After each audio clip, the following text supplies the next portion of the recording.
परम सत्कार जो गुरु प्यारी साध संगत जी, राधा स्वामी जी, मई का महीना था और भंडारे की गतिविधियां जोरों से चल रही थी। महाराज जी ने 24, 25, 26 और 27 मई को सत्संग फरमाए। सभी ने अनुभव किया कि इन सत्संग में विशेषता आखिरी सत्संग में अधिकतक प्रभाव था। 26 मई को महाराज जी ने स्वामी जी महाराज की वाणी से धाम अपने चलो भाई शब्द लिया। जय शब्द सत्संग को विशेषता यह बात याद दिलाता है कि इस धरती पर हमारा जीवन अनित्य है, अल्प समय के लिए है।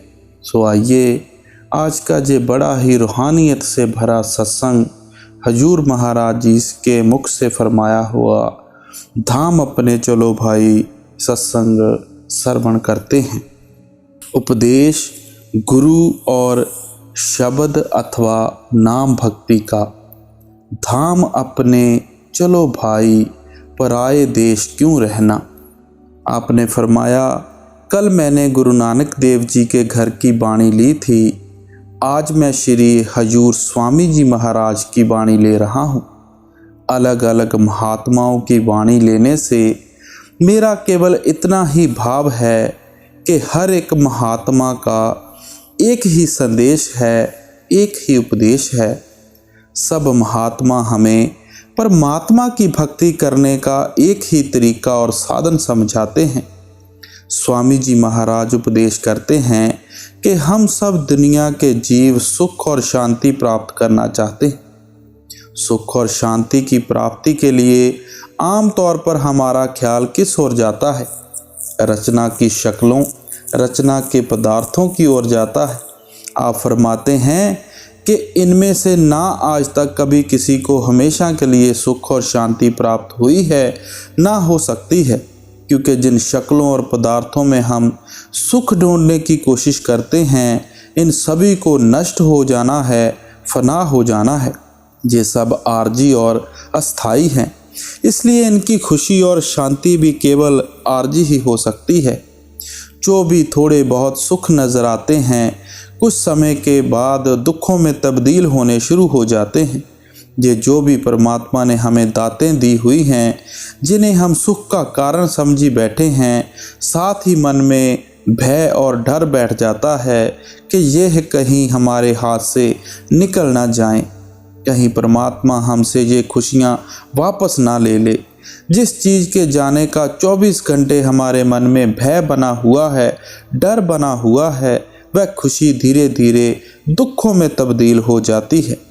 शादी होती है, मन में कितनी खुशी महसूस होती है, कितने दान पुण्य करते हैं, नाच गाने करते हैं, साथ ही मन में डर बैठ जाता है कि साथी कहीं बदकार ना हो जाए, जुआरिया ना हो जाए, शराबी ना हो जाए, फजूल खर्ची ना शुरू कर दे, पड़ोसियों से लड़ना ना शुरू कर दे, बीमार ना हो जाए, कहीं परमात्मा से वापस ना बुला ले।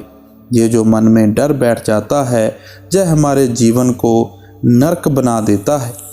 हमारे बाल बच्चे होते हैं, मन में जरूर खुशी होती है, साथ ही मन में भय और डर बैठ जाता है कि इनकी परवरिश किस तरह करेंगे, इनके खर्चे के लिए इतना पैसा कहाँ से लाएंगे, किन स्कूलों में दाखला ढूंढना पड़ेगा, कहीं बुरी संगति में ना पड़ जाए, डाकू ना बन जाए, शराबी ना बन जाए, आवारागर्द ना बन जाए, नालायक ना हो जाए, कहीं हमें छोड़कर ना चले जाए, कहीं लड़के का एक्सीडेंट ना हो जाए, कहीं कोई बीमार ना हो जाए। वही औलाद ही आहिस्ता आहिस्ता हमारे लिए दुख का कारण बन जाती है। फिर हम हुकूमत के नशे में सुख ढूंढने की कोशिश करते हैं। लोग जब हमारे गले में फूलों के हार डालते हैं, हमारे जुलूस निकालते हैं, हाथियों पर चढ़ाते हैं, हमारी वाह वाह करते हैं, हमारा मन फूला नहीं समाता। लेकिन जब बड़े बड़े लीडरों की ज़िंदगियां पढ़ते हैं, हमारे मन में भी डर और भय बैठ जाता है, कहीं हमारी भी हालत यह ना हो जाए, हमें कहीं गोलियों का निशाना ना बना दिया जाए, कहीं हमारी इंक्वायरी जांच पड़ताल ना शुरू हो जाए, अखबारों में हमारी मिट्टी पलीत होनी ना शुरू हो जाए, रातों रात दूसरी पार्टी उठकर हमें जेल खानों में ना डाल दे। यह जो मन में भय और डर बैठा हुआ है, यह हमारी दुनिया की मान बढ़ाई को दुखों में बदल देता है। जब धन दौलत आती है, मन में जरूर खुशी महसूस होती है, साथ ही फिक्र भी लग जाता है कि कहीं सेल टैक्स का चक्कर ना पड़ जाए, इनकम टैक्स का छापे ना पड़ जाएं, यार दोस्त ना मुकर जाएं, शेयरों की कीमत ना कम हो जाए। यह जो भय है, इसके कारण दिल के दौरे पड़ने शुरू हो जाते हैं, शुगर ब्लड प्रेशर की बीमारियां लग जाती हैं, मेंटली डिप्रेशन में चले जाते हैं। यह हमारा रुपया पैसा भी हमारे लिए दुख का कारण बनकर खड़ा हो जाता है। हम शराबों कबाबों की लज्जतों में सुख ढूंढते हैं। ये चीज़ें शायद खाने पीने में बहुत अच्छी लगती हों, लेकिन जब शरीर पर बीमारियों का हिसाब किताब देना पड़ता है, जेलों में जाकर चक्की पीसनी पड़ती है, वकीलों की फीसें अदा करनी पड़ती हैं, मुकदमों के खर्च बर्दाश्त करने पड़ते हैं, तब पता चलता है कि ये चीज़ें सुख का कारण थीं या दुख का कारण थीं। इन शक्लों और पदार्थों से हमें सुख क्यों नहीं मिलता? तो स्वामी जी महाराज फरमाते हैं, तजो मन यह दुख सुख का धाम, लगो तुम चढ़कर अब सतनाम। के मालिक ने यह दुनिया ही दुखों और सुखों की नगरी बनाई हुई है। कोई आदमी नहीं मिलता जिसे दुख ही दुख भोगने पड़ते हैं। कभी सुख का सांस ना आया हो, जहाँ जो हमेशा सुख ही भोगता हो, जिसे कभी दुख का सामना ना करना पड़ा हो। अगर 10 दिन सुख के बीते हैं तो थोड़ा बहुत दुखों का सामना भी करना पड़ता है। अगर 10 दिन दुखों के बीते हैं तो थोड़े बहुत सुख के सांस भी आ जाते हैं। जितने भी अपने सुख हैं पिछले जन्मों के पुण्यों के कारण हैं, जितने भी अपने दुख हैं पिछले जन्मों के पापों के कारण हैं। पुण्य और पाप इकट्ठे होते हैं तो हमें इंसान का जामा मिलता है। हमें शरीर में बैठकर पुण्यों का भी हिसाब देना है, पापों का भी हिसाब देना है।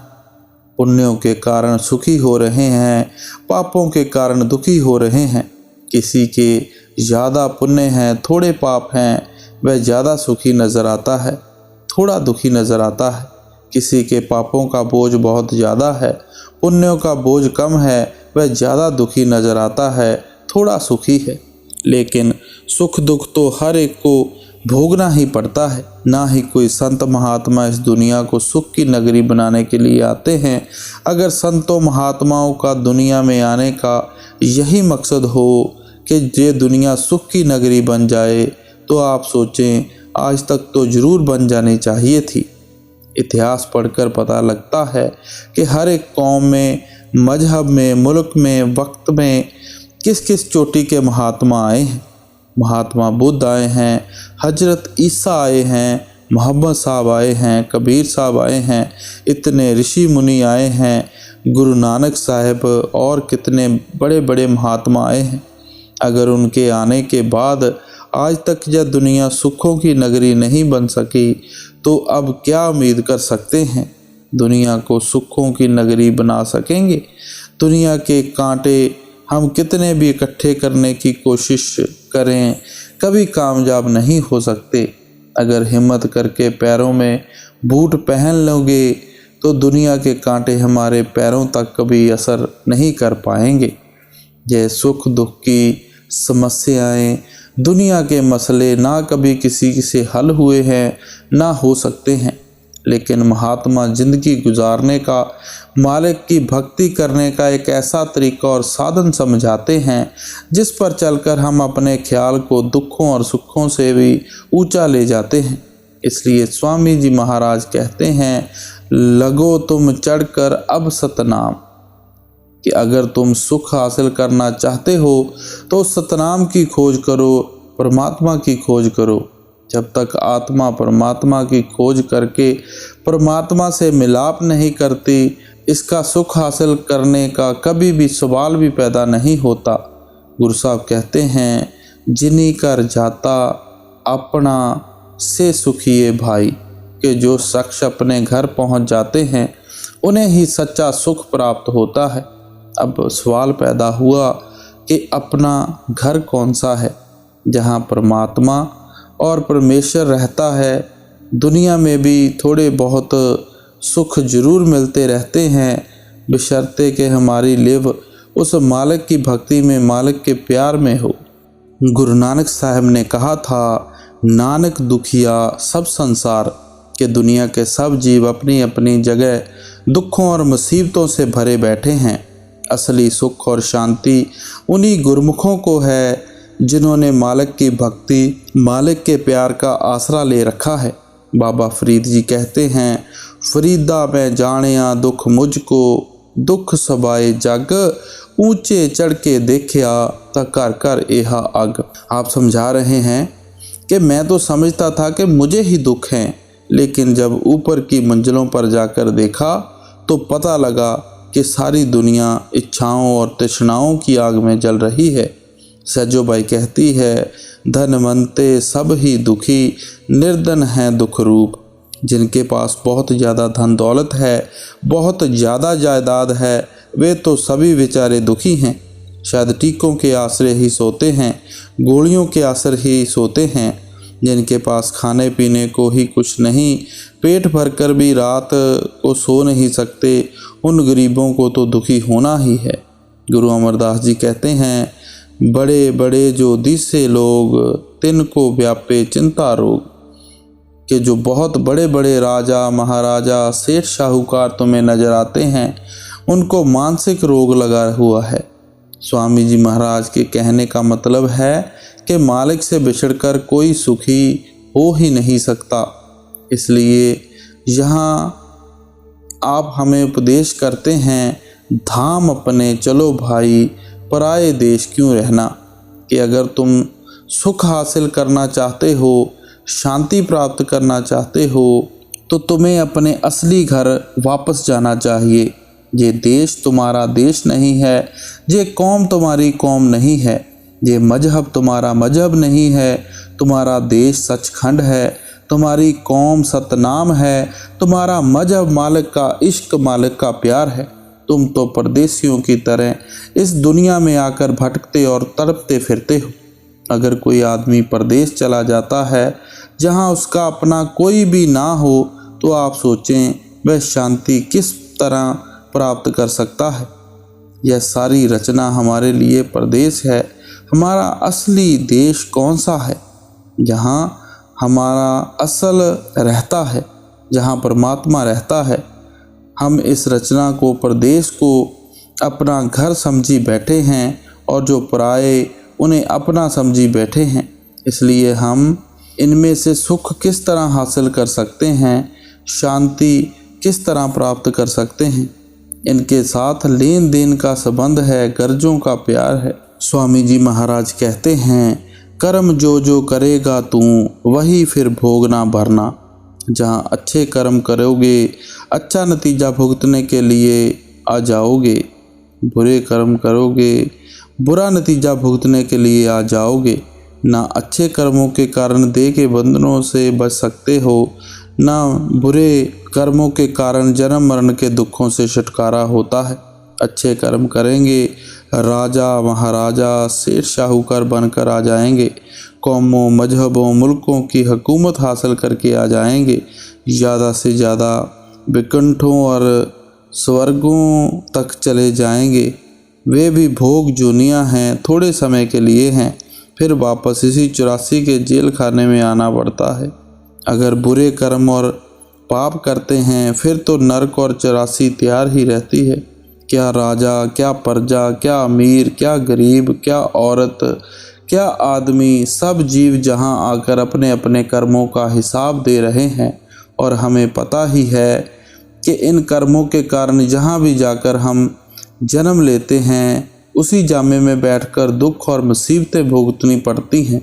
सोचो, किसी जामे में भी हमें सुख नहीं मिलता, हमें शांति नहीं मिलती। काम अपना करो जाई, पराए काम नहीं फंसना। अब समझाते हैं कि जो भी दुनिया तुम आँखों से देख रहे हो, यह 84 का एक बहुत बड़ा जेल खाना है।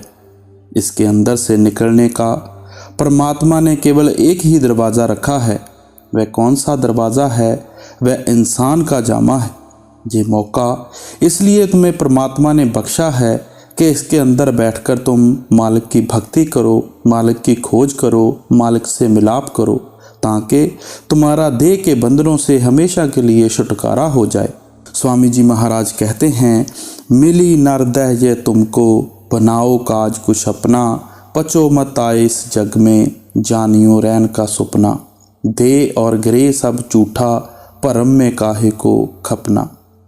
अब बड़ी सुंदर एग्जाम्पल देते हैं कि ये जो इंसान का जामा है मालिक ने तुम्हें असली काम के लिए बख्शा है। देह में बैठकर कुछ इसके बारे में भी सोचना चाहिए। दुनिया की ऐशो इशरत देखकर, दुनिया को हंसते खेलते देखकर कभी भूलकर यह ना समझ बैठो कि यह बड़े सुख की जगह है। यह तो रात के सपने की तरह है। इस देह को भी नष्ट हो जाना है, ग्रह को भी नष्ट हो जाना है। ये सब भ्रम है, इसकी कोई असलियत नहीं है। स्वामी जी महाराज कहते हैं कि अपनी मंजिल मकसूद को आँखों के आगे रखो, रूहानी सफ़र तय करो, ताकि तुम्हारा देह में आने का मकसद पूरा हो सके।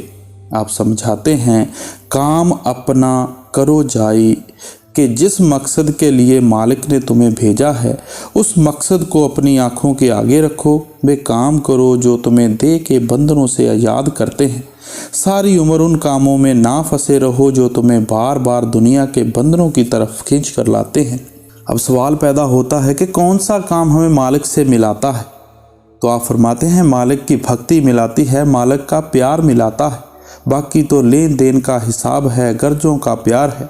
अगर हम इंद्रियों के भोगों, विषय वकारों, शराबों, कबाबों, कौमों, मजहबों, मुल्कों के झगड़ों में ही फंसे रहेंगे तो फिर हमें बार बार देह के बंदरों में खींच कर ले आएंगे। गुरु अमरदास जी सावधान करते हैं, बिष्टा के कीड़े बिष्टा कमावे, फिर बिष्टा में पचावनिया, कि हम दुनिया के जीव गंदगी के कीड़े हैं।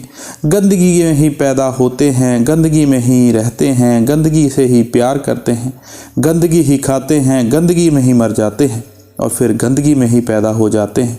यह रचना जो भी आँखों से देखते हैं गंदगी है, इसे नष्ट हो जाना है, फना हो जाना है।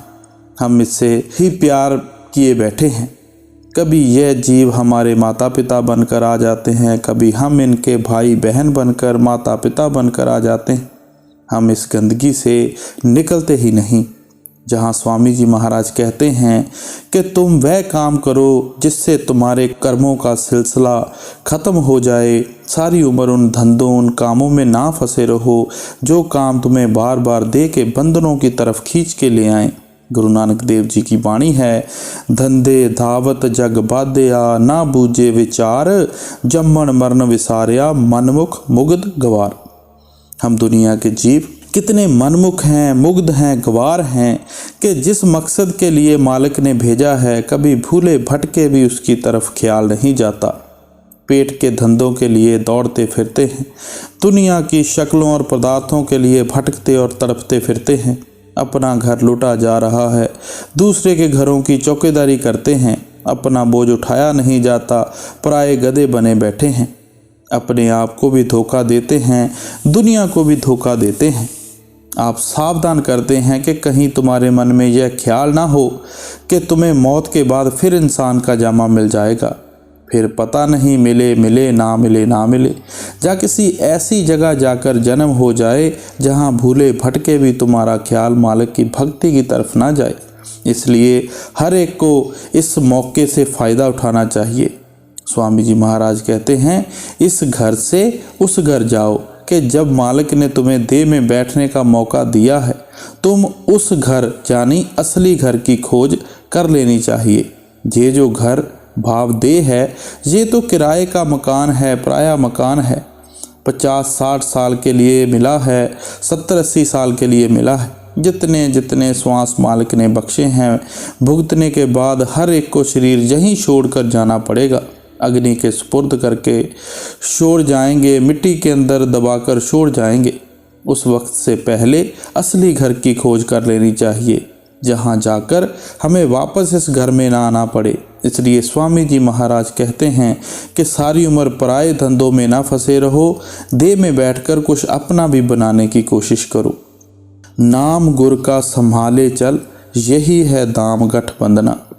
अब फरमाते हैं कि इस देह में बैठकर जो कुछ भी इकट्ठा करते हैं, कितनी धन दौलत इकट्ठी कर लें, कितनी जायदादें इकट्ठी कर लें, कितना बैंक बैलेंस रख लें, कितनी दुनिया की मान बढ़ाई इकट्ठी कर लें, स्वामी जी महाराज कहते हैं कि किसी चीज़ को तुम्हारे साथ नहीं जाना।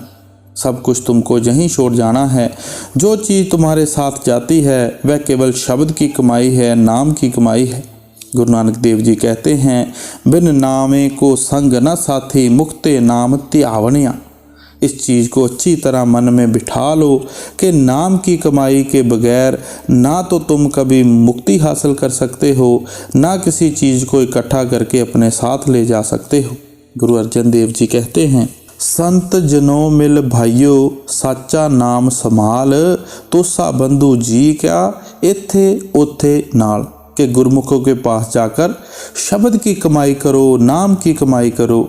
ये तुम्हारा असली तोशा है, जिसे हासिल करके तुम यहाँ भी ज़िंदगी के 10 दिन सुख और शांति से गुजार सकते हो और पल्ले बांध कर अपने साथ भी ले जा सकते हो।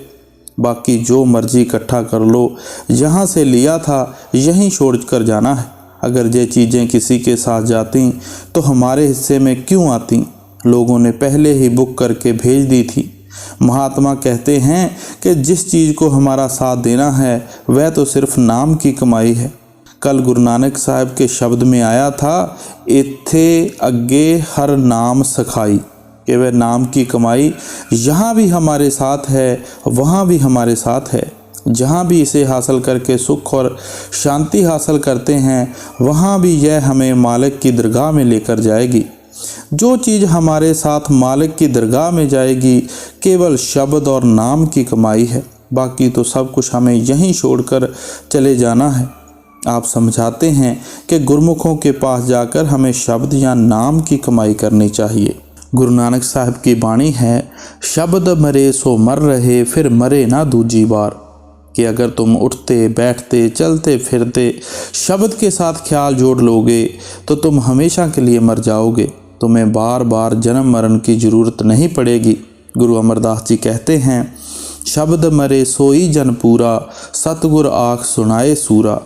कि जब तुम शब्द के अंदर जज़ब हो जाओगे, लीन हो जाओगे, अपनी हस्ती ख़त्म कर दोगे, तब तुम पूर्ण हो जाओगे, पूर्ण परमात्मा से मिलने के काबिल हो जाओगे।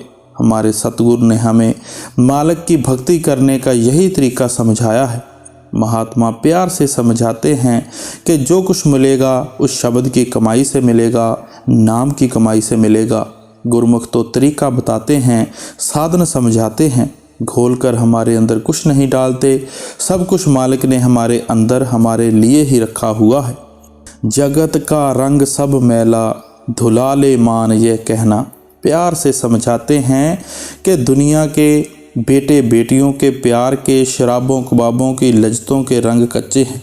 यह जो कुछ भी है इसकी कोई असलियत नहीं है। यह केवल धोखा ही धोखा है। यह केवल हमारे ख्याल को ख़राब करने वाली बातें हैं। सो गुरमुखों के जरिए इसमें से ख्याल को निकालो। बड़ी उम्र तुमने ऐशो इशरत करके देख ली है, अब मालिक की भक्ति करनी चाहिए, मालिक की खोज करनी चाहिए। भोग संसार कोई दिन के, सहज में त्यागते चलना। अगर आज तक इंद्रियों के भोगों से हमेशा के लिए सुख और शांति प्राप्त नहीं हुई तो अब हमें क्या उम्मीद करनी चाहिए? इन भोगों में से सुख हासिल कर सकते हैं, शांति प्राप्त क्या कर सकते हैं? संसार में दुख ही दुख हैं, मुसीबतें ही मुसीबतें हैं, बीमारियां ही बीमारियां हैं। इसलिए कहते हैं इनमें से मन को निकालना चाहिए। किस तरह निकालना चाहिए आप अगली कड़ी में समझा रहे हैं।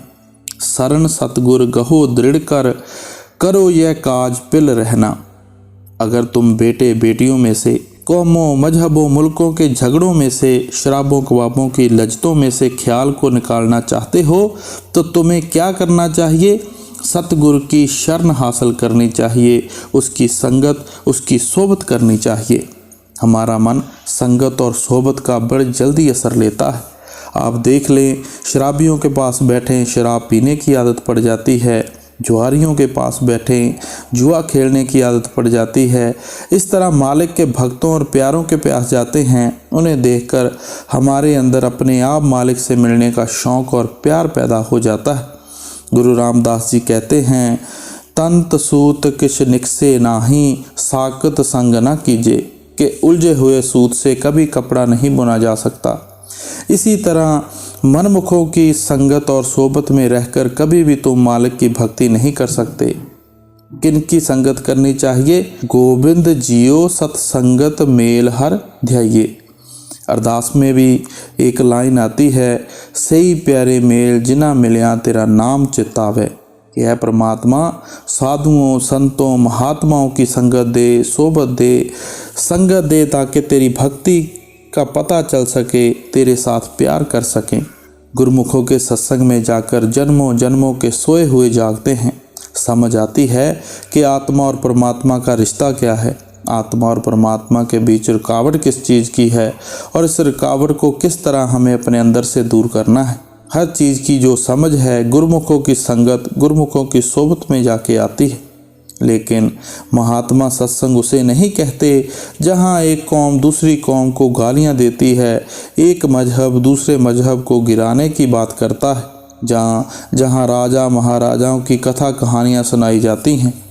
महात्मा के सत्संग में कभी किसी की निंदा चुगली नहीं होती। महात्मा के सत्संग में केवल शब्द या नाम की महिमा की जाती है। गुरु नानक देव जी की वाणी है, सत्संगत कैसी जानिए, जिथे एको नाम बखानिए। सत्संग तो वह जगह है जहाँ एक शब्द या नाम का ही प्रचार किया जाता है। यह तो बुरी बात है कि अगर कोई हमारी अकल के मुताबिक मालिक की भक्ति नहीं करता तो हम उसे गालियाँ देनियाँ शुरू कर दें, डंडे तलवारें लेकर डराना शुरू कर दें। हमें उसे प्यार से समझाना चाहिए कि हमें इस रास्ते पर चलकर यह फ़ायदा हुआ है, तेरी अकल में आता है तो तू भी इस रास्ते पर चलकर फ़ायदा उठा सकता है। सुरत मन थाम अब घट में, पकड़ धुन ध्यान धर गगना। अब इशारा करते हैं कि किस तरह गुरुमुखों के सत्संग में आकर इंद्रियों के भोगों में से निकलकर अपने ख्याल को निकालना है। आप समझाते हैं कि हमारा रूहानी सफ़र पैरों के तलवों से शुरू होकर सिर की चोटी तक है। इस सफ़र की दो मंजिलें हैं, एक आँखों तक है, दूसरी आँखों से ऊपर है। जिस्म के अंदर जो रूह और मन की जगह है वह आँखों के पीछे है, जिसे कोई शिव नेत्र कहता है, कोई दिव्य चक्षु कहता है, कोई घरदर कहता है, कोई नुक्ते स्वेदा कहता है, कोई मुक्ति का दरवाज़ा कहता है। दोनों आँखों के पीछे से अपना ख्याल उत्तर कर 9 द्वारों के जरिए सारी दुनिया के अंदर फैल जाता है। किस तरह फैलता है? यहाँ बैठे कभी बाल बच्चों का ख्याल, कभी घर के कारोबार का ख्याल, कभी दुकान के ग्राहकों का ख्याल आता है। कभी मन किसी का निचला नहीं बैठता, किसी न किसी चीज़ की सोच और विचार में लगा रहता है। ये जो सारा दिन हमारे मन की सोच और विचार करने की आदत पड़ी हुई है, इसे महात्मा सिमरन करना कहते हैं। सिमरन करने की कुदरती हर एक को आदत पड़ चुकी है। कितनी ही अंधेरी कोठरियों के अंदर क्यों ना आप अपने आप को बंद कर लें, आप वहाँ नहीं होंगे। आपका ख्याल सारी दुनिया के अंदर फैला हुआ होगा। जिसका भी हम सिमरन करते हैं उसकी शक्ल भी आँखों के आगे आकर खड़ी हो जाती है। अगर बेटे बेटियों का सिमरन करते हैं तो बेटे बेटियों का ख्याल आँखों के आगे आ जाएगा। अगर घर के कारोबार का सिमरन करते हैं, घर के कारोबार आँखों के सामने आ जाएंगे। इसे महात्मा ध्यान करना कहते हैं। जिसका भी कोई सिमरन करता है उसी का ध्यान करना शुरू कर देता है। जिनका सिमरन करते हैं, ध्यान करते हैं, उनसे हमारा मोह पैदा हो जाता है, प्यार पैदा हो जाता है। इतना इन शक्लों और पदार्थों से हमारा मोह और प्यार पैदा हो जाता है कि रात को सपने भी उन्हीं के आते हैं। मौत के समय उन्हीं की ही शक्लें सिनेमा की स्क्रीन की तरह आंखों के आगे आ जाती हैं। अब कहते हैं जहाँ आसा तहाँ बासा। जिधर हमारा आखिरी वक्त ख्याल होता है उसी धारा में हम लोग बहना शुरू कर देते हैं। कौन सी चीज़ दे के बंदरों में लेकर आई? दुनिया का मोह और प्यार लाया। किसने पैदा किया? सिमरन और ध्यान ने पैदा किया। किन चीज़ों के सिमरन और ध्यान ने? जिन्हें नष्ट हो जाना है, फना हो जाना है। जो कुछ भी दुनिया में आँखों से देखते हैं सबको नाश हो जाना है, सबको फना हो जाना है। फंसे तुम जाल में भारी, बिना इस युक्ति नहीं खुलना। अब स्वामी जी महाराज कहते हैं कि हम दुनिया के जीव बुरी तरह काल के जाल में फंसे हुए हैं। जो पीछे कर्म किए हैं उनका अब रो पीट कर नतीजा दे रहे हैं, भुगत रहे हैं। वैसे ही गंदे खोटे पाप और कर्म फिर किए जा रहे हैं। भूल चुके हैं कि फिर इनका नतीजा भुगतने के लिए यहीं आना पड़ेगा। आप कहते हैं कि शब्द या नाम की कमाई के बगैर कोई युक्ति नहीं है, तरीका नहीं है कि हम देह के बंधनों से छुटकारा हासिल कर सकें। वही चीज़ हमें मन और माया के दायरे से पार ले जा सकती है जो मन और माया के दायरे के पार से आती हो। वह शब्द सचखंड से उठता है। जब हम ख्याल को इकट्ठा करके उसके साथ जोड़ेंगे वह हमें भी खींचकर सचखंड ले जाएगा। गुरु अमरदास जी कहते हैं, गुर प्रसादी त्रिकुटी छूटे, चौथे पद लिव लाई। गुर प्रसादी जब गुरमुखों के बताए हुए उपदेश पर चलकर शब्द की कमाई करते हैं, त्रिकुटी यानी काल के दायरे से छुटकारा हो जाता है।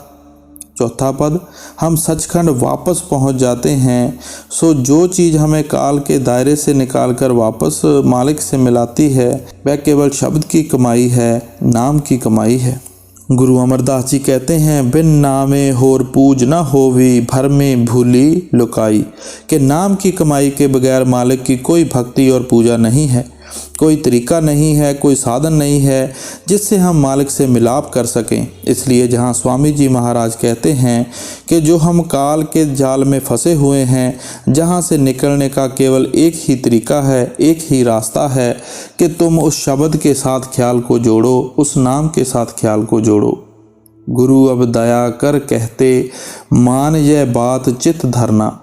आप फरमाते हैं कि महात्मा को अपनी कोई गर्ज नहीं होती, उन्हें कोई कौम नहीं बनानी, कोई मजहब नहीं बनाना, किसी मुल्क की हुकूमत नहीं करनी, कोई जायदाद नहीं बनानी, कोई रुपया पैसा इकट्ठा नहीं करना। वे केवल हम पर दया करके, मेहर करके, बख्शिश करके कि किस तरह बड़ी मुश्किल से इन्होंने इंसान का जामा हासिल किया था, किस तरह कौड़ियों के दाम बेचारे बर्बाद करने में लगे हुए हैं, हमें यहाँ से निकलने का तरीका और साधन समझाते हैं। आप फरमाते हैं कि वे तो हम पर तरस खाते हैं, बख्शिश करते हैं। गुरु नानक साहब ने गुर प्रसाद कहा है, नामदान कहा है। प्रसाद हमेशा खुशी से दिया जाता है, जिसकी कभी कोई कीमत नहीं ली जाती। दान की कभी कोई कीमत नहीं लेता, प्रसाद की कभी कोई कीमत नहीं लेता। स्वामी जी महाराज कहते हैं कि महात्मा तो दया करके हमें जहाँ से निकालने का तरीका बताते हैं, उन्हें अपनी कोई गर्ज नहीं होती। वे हक हलाल की कमाई करते हुए साध संगत की सेवा करते हैं। भटक में क्यों अमर खोते, कहीं नहीं ठीक तुम लगना। अब हमें सावधान करते हैं कि बाहरमुखी होकर क्यों भटकते फिरते हो, इन चीज़ों में से कुछ नहीं मिलना। महात्मा की खड़ाओं पर, समाधियों पर कितने ही माथे रगड़ लो, तस्वीरों की पूजा कर लो, बुतों की पूजा कर लो, सरोवरों में स्नान करके देख लो, तीर्थ यात्रा कर लो, कान पकड़ लो, जटाएं रख कर देख लो, शरीर पर भभूत लगा लो, दान पुण्य कर लो, जब तक पूजा पाठ कर लो, जो कुछ मर्जी ही कर लो, कुछ नहीं मिलेगा। जो कुछ मिलेगा वह शब्द की कमाई और नाम की कमाई से मिलेगा। स्वामी जी महाराज कहते हैं, सुरत शब्द कमाई करना, सब जतन दूर अब धरना। कि सिर्फ सुरत शब्द का अभ्यास करो और कोई तरीका नहीं है, कोई ज़रूरत नहीं है। बेकार अपने वक्त को खराब करने की कोई ज़रूरत नहीं है। यही गुरु अमरदास जी समझाते हैं। पूजा करे सब लोक संतो, मनमुख थाए न पाई। कि भक्ति तो दुनिया के सब जीव अपनी अपनी अकल के मुताबिक मालिक की करते हैं, क्योंकि आत्मा की कशिश जरूर अपने असल की तरफ जोर मारती है। उसके अधीन होकर हम सब मालिक से मिलने के लिए व्याकुल हुए बैठे हैं। लेकिन गुरु साहब कहते हैं कि हम मन के पीछे लगकर मालिक को ढूंढते हैं। मन बाहरमुखी कर देता है, कर्म कांड की तरफ खींच कर ले जाता है। इसलिए आप कहते हैं, ए पूजा थाए न पाई। कि जो मन के पीछे लगकर तुम भक्ति करते हो, ये मालिक की भक्ति नहीं, ये भक्ति तुम्हें कभी तुम्हारे ठिकाने पर नहीं पहुंचाएगी। गुरु अमरदास जी कहते हैं, शब्द मरे मन निर्मल संतो, ए पूजा थाई पाई, कि जब तुम शब्द की कमाई करके, नाम की कमाई करके मन को निर्मल कर लोगे, पवित्र कर लोगे, यह असली मालिक की भक्ति है। यही भक्ति तुम्हें तुम्हारे ठिकाने तक पहुंचाएगी। जो भक्ति परमात्मा को मंजूर है, जिस भक्ति ने हमें ठिकाने पर पहुंचाना है, वह सिर्फ शब्द की कमाई है। बसो तुम आए नैनन में, सिमट कर एक यहाँ होना, दुई यह दूर हो जावे, दृष्टि ज्योत में धरना। सब कुछ बयान करके थोड़ा सा अंदर के सफ़र का जिक्र करते हैं कि हमारा जो घर का सफ़र है, रूहानी सफ़र है, वह आँखों के पीछे से शुरू होगा, क्योंकि यह हमारे घर का दरवाज़ा है। आँखों के नीचे नीचे तो केवल इंद्रियों के भोग हैं, विषय विकारों, शराबों, कबाबों की लज्जतें हैं। आप कहते हैं कि जब तक तुम्हारा ख्याल यहाँ से उतर कर बाहर की तरफ फैला हुआ है, तुम द्वैत के अंदर बड़ी बुरी तरह फंसे हुए हो। जब तुम सिमरन और ध्यान के जरिए ख्याल को समेटकर आँखों के पीछे इकट्ठा कर लोगे, तुम एकता में आ जाओगे। जब तुम एकता के अंदर आ जाओगे, यहाँ तुम्हें एक ज्योति जलती नज़र आएगी, जो चोरों के अंदर भी है, ठगों के अंदर भी है, साधु संतों महात्माओं के अंदर भी है। वहाँ किसी कौम का, मजहब का, मुल्क का कभी कोई सवाल ही पैदा नहीं होता। जो भी खुशकिस्मत आँखों के पीछे ख्याल को इकट्ठा करेगा, वह अपने अंदर उस ज्योति के दर्शन करने शुरू कर देगा। गुरु नानक साहब ने जिक्र किया है, अंतर ज्योत निरंतर बाणी, साचे साहिब स्यो लिवलाई, कि हर एक की आँखों के पीछे ज्योति जलती है। उस ज्योत के अंदर से बाणी की मीठी और सरीली आवाज़ उठ रही है।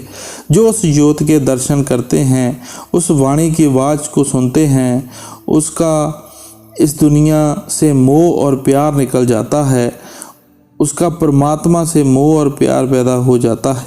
हमें अपने अंदर उस ज्योति के दर्शन करने हैं, ताकि हम मंजिल दर मंजिल अपने घर वापस पहुंच सके। श्याम तज सेत को गहना, सुरत को तान धुन सुनना। अब आप आंतरिक रूहानी सफ़र का थोड़ा सा इशारा करते हैं कि अंदर दो रास्ते हैं, एक काल का है, दूसरा सफ़ेद है। काल बाईं तरफ है, बाईं ओर काल का रास्ता है। सफ़ेद दाईं ओर है, दाईं ओर दयाल का रास्ता है। आप इशारा करते हैं कि तुम्हें सफ़ेद रास्ते पर चलना है और जाना है। जो उस तरफ से तुम्हारे अंदर शब्द की धुनकार धुनें आ रही हैं, होशियारी के साथ उनको पकड़ना है, उसको सुनना है। बंक के द्वार दस बैठो, त्रिकुटी जाए कर लेना, सुन चढ़ जा दसो भाई, सुरत से मानसर। शब्द के सहारे निचले मुकाम बंक नाल आदि से गुजरती हुई आत्मा त्रिकुटी भी पार कर गई और सुन देश में आ गई। उस जगह मान सरोवर में दर्शन करके, स्नान करके इसके सब गिलाफ उतर गए और आत्मा पर से सब पर्दे उतर गए। आत्मा पवित्र और निर्मल हो गई। हमें अपने आप का, अपने असल का पता लग गया और उस मालिक का पता लग गया। महात्मा ने जो आपे की पहचान करने का उपदेश दिया है, वह आपे की पहचान जहाँ मानसरोवर जहाँ दसम द्वार में पहुंचकर ही होती है। यह जगह को महात्मा ने अमृत का सरोवर, जहाँ सच्चा अमृतसर कहा है। गुरु अमरदास जी की वाणी है, शब्द मरे सोई जन पूरा, सतगुर आँख सुनाए सूरा, काया अंदर अमृतसर साचा, मन पीवे भाई सुभाई है। आप फरमाते हैं कि हमारे सूरमा सतगुर अंगद देव साहब ने यह उपदेश दिया है कि शब्द नाम या अमृत का वह सच्चा सरोवर, वह सच्चा अमृतसर है जिसमें नहाकर आत्मा निर्मल होती है। हम पूर्ण बनते हैं, गुरमुख बनते हैं। हमारी काया के अंदर है, हमारे जिस्म और वजूद के अंदर है। हमारी वही यह सरोवर है जिस जगह कौआ जाता था और हंस बनकर आ जाता है। भाव यह है कि मनमुख लोग उस जगह पहुंचकर उस शब्द के सरोवर में, नाम के सरोवर में नहाकर गुरमुख बनकर आ जाते हैं। महा सुन चौक अंधियारा, वहाँ से जा गुफा बसना। महासुन को महात्मा ने तिमरखंड कहा है, अंधेरे का तबक कहा है। जब तक यहाँ हमारे साथ हमारे सतगुरु नहीं होते, हम अकेले यह मंजिल तय नहीं कर सकते। हजूर महाराज जी फरमाया करते थे कि बेशक आत्मा की अपनी रोशनी 16 सूरज की है, लेकिन इतनी रोशनी से भी महासुन के अंधेरे में से गुजरने के लिए काफ़ी नहीं। हम केवल सतगुरुओं के प्रकाश के जरिए ही महासुन का चौक पार करके भंवर गुफा से में पहुँच सकते हैं। लोक चौथे चलो सज के, गहो वै जाए धुन बीना। अब भंवर गुफा पार करके हम चौथे पद यानी सचखंड में आ गए, जिस जगह शब्द की आवाज़ या धुन बीन जैसी है। अलख और अगम के पारा, अजब एक महल दिखलाना, वहीं राधा स्वामी से मिलाना, हुआ मन आज अति मगना। अब हम अलख और अगम देश पार करके राधा स्वामी देश यानी अनामी देश में आ गए हैं। अब ना पैदा होना है ना मरना है। जन्म जमांतरों की बिछड़ी हुई रूह अपने प्रियतम को मिलकर सच्ची और सुहागिन हो गई है। राधा स्वामी जी।